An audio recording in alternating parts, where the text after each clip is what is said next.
Viewers, हम पढ़ रहे हैं कक्षा 10वीं गणित की प्रश्नावली 1.3 का प्रश्न नंबर 3। सिद्ध कीजिए कि निम्नलिखित संख्याएं अपरिमेय है। तो इसमें पहला जो प्रश्न था 1/√2, यह हमने सिद्ध कर दिया है। अब हम इसका दूसरा 7√5 इसको हल करेंगे। और इसी प्रकार के और वीडियो देखने के लिए चैनल को सब्सक्राइब कीजिए। तो शुरू करते हैं।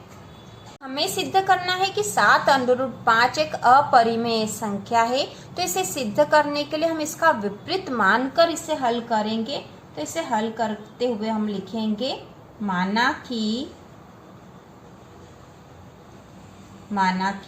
7√5 एक परिमेय संख्या है। हम विपरीत मानकर इसको हल करेंगे, परिमेय संख्या है। हमने मान लिया कि एक परिमेय संख्या है तथा माना कि इसे a/b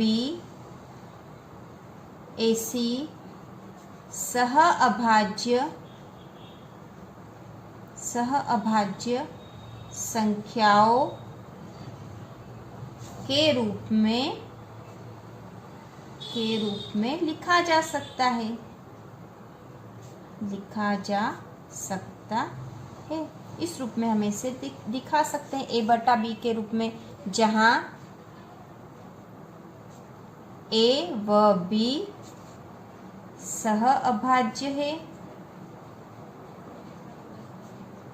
ठीक है, सहअभाज्य संख्याएं वे संख्याएं होती है जिनमें एक के अतिरिक्त और कोई उभयनिष्ठ गुणनखंड नहीं होता है। तो हम 7√5 को यदि परिमेय संख्या है तो इसे a/b के रूप में लिख सकते हैं। तो हम लिख देते हैं इस प्रकार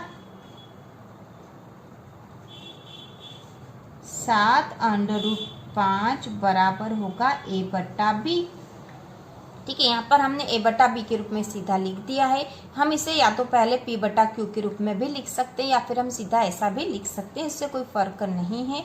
तो 7√5 बराबर है a/b के। इसे हल कर लेंगे तो इसके नीचे कुछ नहीं तो 1 है और इसका जो है क्रॉस गुणा कर देंगे। तो यहाँ पे हो जाएगा 7√5 बराबर a/b है। इस 7 को यहाँ पर गुणा में लिया, यहाँ पर नीचे बटे में, क्योंकि ये 7 यहाँ गुणा में है। ठीक है, 7 गुणा में, तो हम इसको इधर ले आएंगे।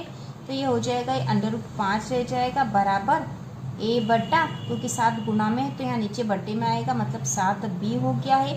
तो √5 बराबर हो गया है a/7b, क्योंकि हमें पता है कि a/b परिमेय संख्या है तो a/7b भी परिमेय संख्या होगी।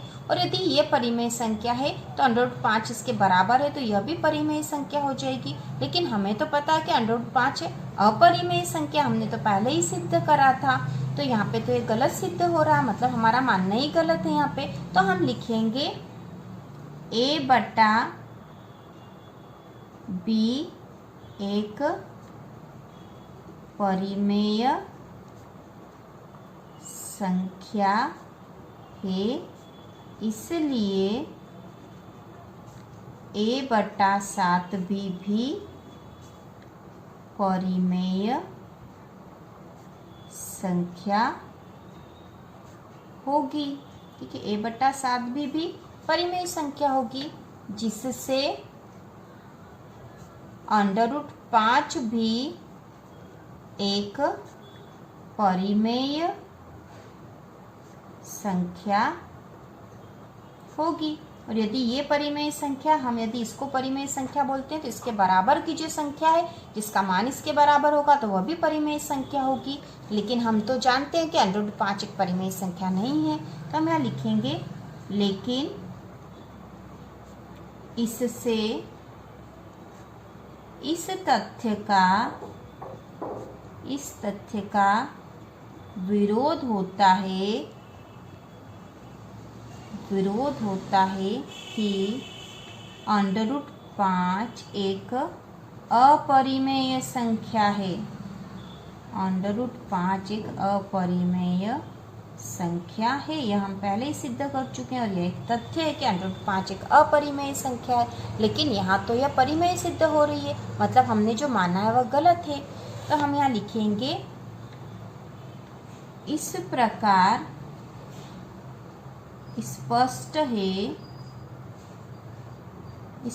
स्पष्ट है कि हमारी कल्पना त्रुटिपूर्ण है। हमने जो कल्पना करी थी, मतलब कौन सी कल्पना करी थी कि 7√5 एक परिमेय संख्या, वह त्रुटिपूर्ण है। इससे सिद्ध होता है कि